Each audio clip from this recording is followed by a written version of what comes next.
네, 오늘은 지난 시간에 약속드린 대로 고린도 교회 방언은 왜 사도행전 방언과 다른가 하는 문제를 같이 한번 살펴보려고 합니다.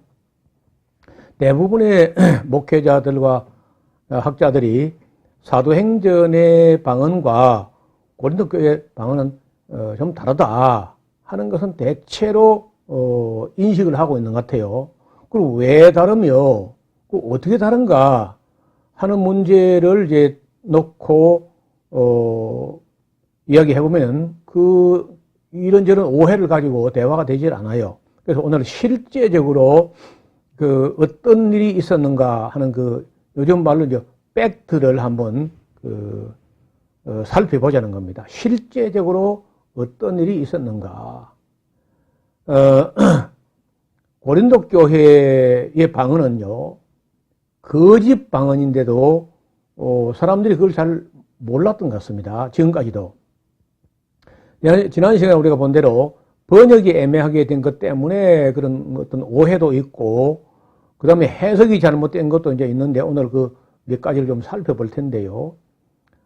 사도 바울이 고린도전서 12장에 시장 모두의 이야기를 시작하면서 신령한 것에 대해서는 내가 너희 알지 못하기를 원치 아니한다. 이 말은 이중부정인데 제발 좀 영적인 것일수록 제대로 알아야 된다 하는 얘기로 시작해요. 그래서 그러므로 내가 너희가 알게 하는데 하나님의 영으로 말한 자는 절대 누구라도 예수를 저주할 자라 그런 소리 하지 않는다. 이 말로부터 시작해요. 그래서 고린도의 문제가 이제 심각한 것은 어떤 방언하는 사람들, 어떤 신비주의자, 신령파, 이런 사람들이 자신은 신령하다고 하면서 우리가 믿는 예수를 저주할 자라고 했다는 거예요. 그럼 문제가 되겠죠? 그리고 방언한다는 사람들이 아무도 알아들을 수 없는 소리로 사람에게 말하는 것이 아니라 기도한다고 하면서 신에게, 하나님께 기도한다고 하면서 통역도 해주지 않았다는 거예요. 이래서 이제 바울은 방언으로 기도하게 되면은 반드시 통역하여 다 알아듣고 아멘 하게 하라고 다그치고 있습니다.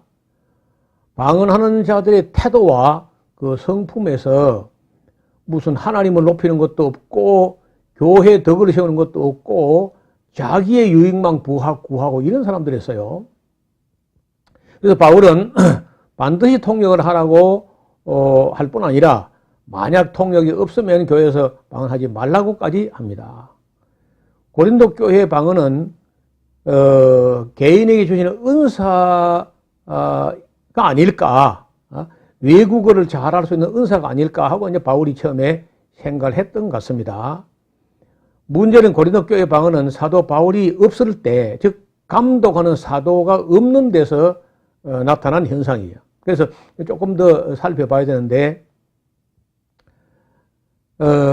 우리가 지난번에 잠깐 조금 복습하면요, 방언이 하늘의 언어인가 사람의 언어인가?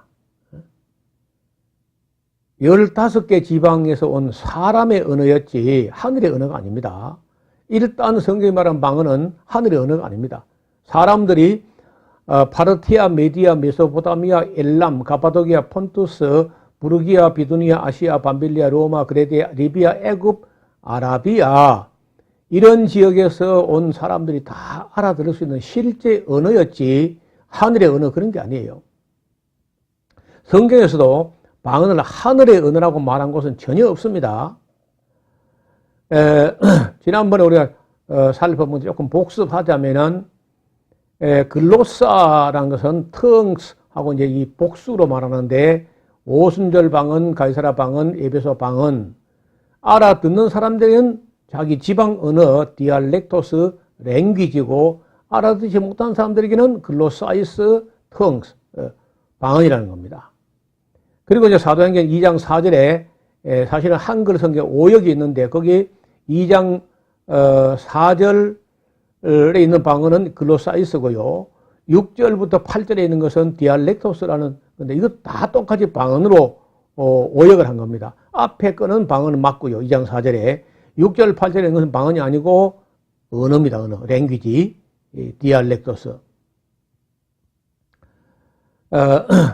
성경적인 방언은 예루살렘 방언, 성령 강림의 표적 방언, 가이사랴 방언은 이방 구원의 표적 방언, 에베소 교회 방언은 사도적 권위를 보증하는 표적으로서의 방언, 그리고 고린도 교회 방언은 이제 이따 증명을 할 텐데 거짓 사도의 기만으로 나타나서 끝나게 된 겁니다. 그리고 한국 교회의 방언에 대해서 이제 공부할 텐데 이건 아마도 다음 시간에 또 따로 한번 시간 내야 되겠고요. 방언들이 개인에게 주시는 성령의 은사라면은 개인이 그 성령의 은사를 받아 일평생 활용할 수 있어야 그래야 그 은사예요. 만약에 이게 그런 게 아니고 일순간 나타났다가 한 번이나 이게 나타나고 사라졌다고 할 때는 그거는요 은사가 아니고 표적이라는 겁니다. 그 다음에 방언이 은사인가 표적인가 하는 것은 이제 여러분이 스스로 정리를 해봐야 돼요. 그건 전혀 성경에 나타난 방언은 은사가 아니고 표적이었는데 다만 고린도 교회 방언은 그 표적도 아니고 은사도 아니고 사실은 거짓 사도들이 날조한 것으로 드러나게 되는데 오늘 그 점을 조금 살펴보려고 합니다. 왜냐하면 고린도 교회에 나타난 방언은 여러 가지가 다른데요. 그게 왜 신령하다고 하면서 방언한다고 하는 사람들이 우리가 믿는 예수를 저주할 자라고 했을까? 만약에 그들에게 임한 그 나타난 방언이 성령의 은사라고 하면은 성령의 열매도 있어야 하거든요. 성령의 열매는 첫째 사랑과 희락과 화평과 인내와 자비와 양성과 충성과 온유와 절제와 이런 여러 가지 열매가 있는데 다는 없어도 첫째 사랑이 있어야 되거든요. 그게 없었다는 거죠. 왜 고린도 교회 방언은 알아들을 수 없었을까? 또 왜 고린도 교회 방언은 알아들을 수 없는데 통역을 또 해주지 않았을까? 왜 방언이 교회에 덕이 되지 않았을까? 왜 방언한 자들이 교만했을까? 왜 방언한 자들이 무리에 행했을까? 왜 다른 곳의 방언과 달랐던 것인가? 왜 그들이 바울을 사도가 아니라고 했을까? 디모데가 왜 가서 그 문제를 해결하지 못했을까? 사실은 디모데가 갔던 후에 바울이 후속으로 고린도로 방문하는데 문전박대를 하고 교회에 들어가지 못하고 박대를 했습니다. 왜 그렇게 했을까? 나중에 디도를 보내가지고 그 문제가 해결되는데 디도는 또 어떻게 그걸 해결했을까? 그리고 고린도 교회에 거짓 방언을 전하면서 누가 이렇게 교회를 어지럽게 했을까? 이런 거 이제 우리가 공부할 필요가 있는 거거든요. 그래 이런 그 복잡한 문제를 대부분 그 살펴보지도 않고 그냥 12장 10절에 사도 바울이 방언을 은사를 했다. 그 말 한마디만 가지고 그 말도 아니고 이상한 소리를 내뱉으면서 그게 하나님께 올라가는 기도라고 우기는 겁니다. 이건 매우 잘못된 거죠. 아나데마 예수스. 예수는 저주할 자라. 바울은 영적인 문제를 다루기 위하여 말을 시작하면서 맨 먼저 하나님의 영으로 말한 자라면 누구라도 아나데마 예수스. 예수는 저주할 자라. 그런 소리를 할 수 없다는 겁니다. 바울이 왜 이 말 하겠습니까? 고린도 교회 신령파 방언파 하는 사람들이 그런 소리 했기 때문에 그 문제를 다룰 때 맨 앞에 이 문제부터 딱 표어처럼 걸어오기 시작해요. 하나님의 영으로 말한 자는 누구라도 예수를 저주할 자라. 아나데마 예수. 그런 소리 할 수 없다. 그래서 12, 13, 14장에 걸쳐서 다루게 될 문제는 은사 문제라고 하지만은 은사 중에 다른 은사는요 아무 문제가 안 돼요. 오직 방언만 문제가 되었기 때문에 이걸 집중적으로 다루고 있는데 아시는 대로 12장, 13장, 14장은요 3장에 걸쳐서 5페이지나 할애해가지고 이 문제를 해결하려고 했던 것입니다. 또 성령으로 아니하고는 예수님을 주시라고 할 수 없었다는 거죠. 그런데 만약 누군가 예수는 저주할 자라 하고 말하는 자들이 있었다면 틀림없이 그는 성령으로 말한 자들이 아니고 악령으로 말한 자들이다라는 그 의미를 담고 있습니다. 바울이 한 말 속에. 자, 하나님의 영으로 말한 자라면은 절대 영적인 일을 알지 못하게 하지 않습니다. 또 결코 예수를 저주할 자라 하지 않는 거죠. 반드시 예수를 그리스도라고 고백해야 돼요. 또 성령의 은사가 다양하다는 것도 알아야 합니다. 몸 가운데 분쟁이 있다는 것은 뭘 잘못된 겁니다. 방언이 최고라고 생각해서는 잘못된 거예요. 더 좋은 은사, 더 큰 은사가 얼마든지 있다. 성령의 은사는 또 거기 나오는 9가지에 그치지 않습니다. 예수는 저주할 자라 하는 자들은 결코 하나님의 영으로 말한 자가 아니다는 거죠. 예언을 하든지 방언을 하든지 무슨 신비해 보이는 은사가 있다 할지라도 또 능력이 나타나고 뭐 광명의 천사처럼 보인다고 해도 그러한 사람들은 하나님의 영으로 말하는 것이 아니라는 겁니다. 오늘날도 이 문제를 아주 분명히 해야 될 것입니다. 그리고 또 하나님의 영으로 말한 자라면은요, 언제나 성령의 열마, 즉 사랑으로 행해야 돼요. 방언을 하든지 예언을 하든지 사랑으로 행해야 합니다. 오래 참아야 되고 온유해야 되고 시기 질투하지 않아야 되고 자랑하지 않아야 되고 교만하지 않아야 되고 무례 행치 않아야 되고 자기 유익 구치 않아야 되죠. 성내지 않아야 되고 악한 걸 생각하지 않아야 되고 불의를 기뻐하지 않아야 되고 진리와 함께 기뻐해야 되고 모든 걸 믿어야 되고 모든 걸 바라야 되고 모든 걸 견뎌야 됩니다. 사랑은 언제까지든지 떨어지지 않는다는 거예요. 이렇게 검증을 해보니까 고린도 교회 어떤 사람들이 방언을 하든지 뭐 예언을 하든지 결코 하나님의 영으로 말한 자가 아니라는 거죠. 이렇게 검증할 수 있는 겁니다. 그때나 지금이나. 왜냐하면 그들의 열매로 그들을 알 수 있게 되는 거죠.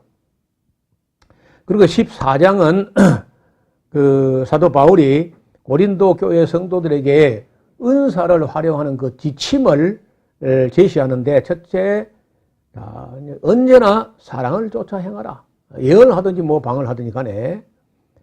또 방언을 하거든요. 하나님께 할 게 아니라 사람들에게 말을 하여 덕을 세우도록 해야 된다. 사람에게 말을 해야 덕을 세우고 건면하며 아니하는 거죠. 또 자기를 세우려고 하면 안 되고 교회를 세워야죠.